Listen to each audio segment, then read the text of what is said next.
So, when forming your lineup, what do you look for in the musicians?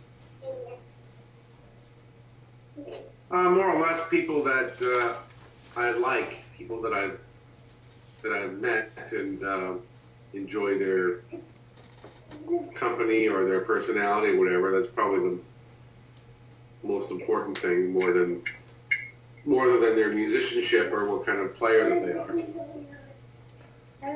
So, Violet, how was your experience when you were recording the backing vocals in Bluefinger? Oh my God, it was so fun. It was really exciting because we hadn't really discussed it. And I had just started realizing that I wanted to get back involved in making music myself after kind of taking time off to have a couple of children with Charles. I had really just started craving that experience of making music again, and I was hanging out at the studio, and it just naturally evolved. I came up with some ideas, and Charles came up with some ideas, or, it wasn't pre-planned, so it was very spontaneous and really fun and exciting, and ultimately led to us doing the Grand Duchy record together. Because it turned out so well. So, Charles. Yeah. So what is it that made you decide to have your album Bluefinger be mostly about Herman Brood? Well, that was just a thought, right? It was just a decision that I made that that's what it was going to be about. That was the concept, the realization.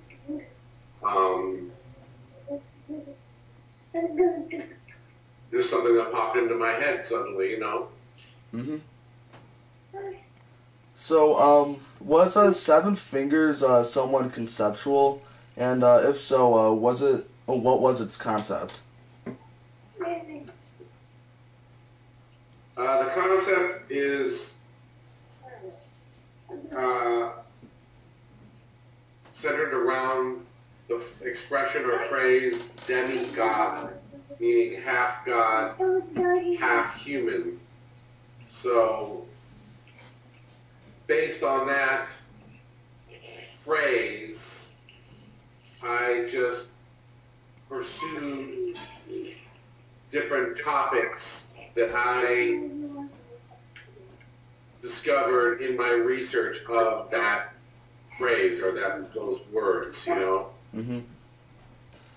So, I guess you could say I came up with about 5 or 6 different topics, and that's what I sang about, stemming from the original seed of demigod, whatever that, and then so it's like, what is a demigod? What are examples of a demigod?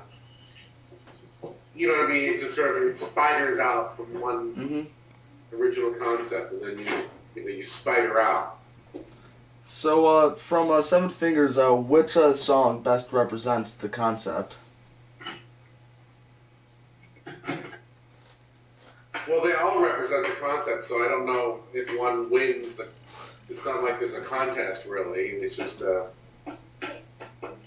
but I guess you could say,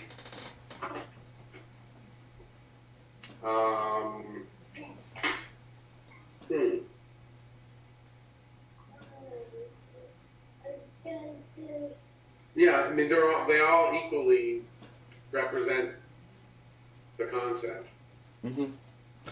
So recently, one of the Pixies' albums, Doolittle, was released for Rock Band, the game Rock Band, as downloadable content.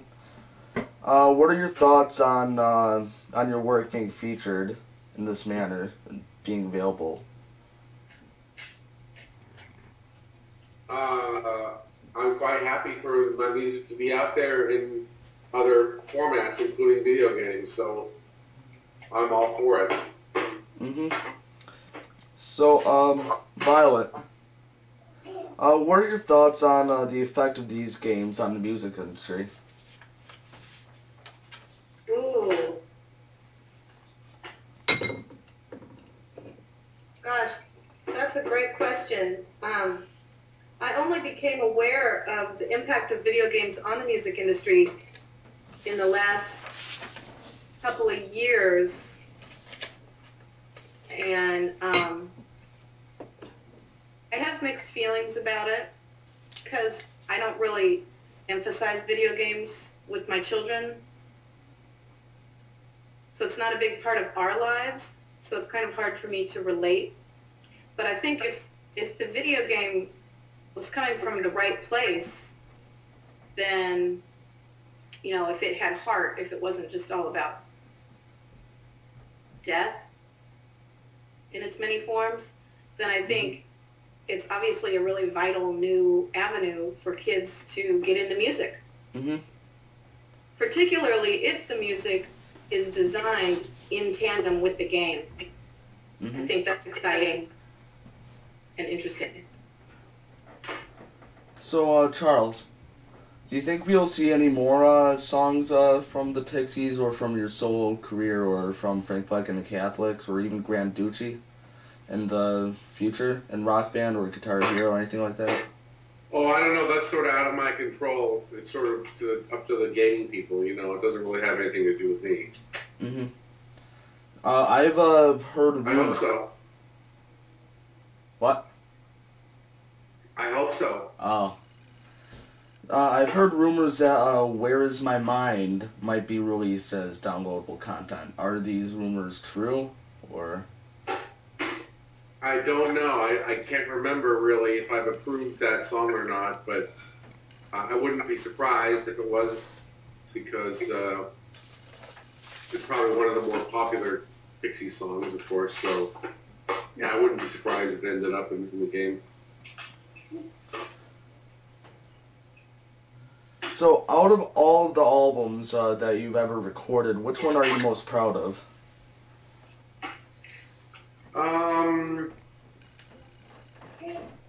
I guess probably maybe Show Me Your Tears, because that was the third record that I had made using my own recording equipment. Mm-hmm. And I think by the time we recorded the songs for that session, we were all getting good at using the equipment and setting it up and bringing in other players to join the sessions. And we had it set up in a really great space in Hollywood, and it all just kind of clicked, you know. And unfortunately, that was the last record that we made, and the equipment was really never really used after that, at least not for my record. I think somebody else, some other people have used the gear since then, but so I, you know, and so that represents a lot of hard work that went into putting together that gear, you know, because of course we were recording all live to 2-track, so it all kind of had to all the equipment had to be organized in a certain way. Mm-hmm. It wasn't just a matter of getting some equipment together, some recording equipment. It was a little more complicated than that, and so it took a lot of time and money, and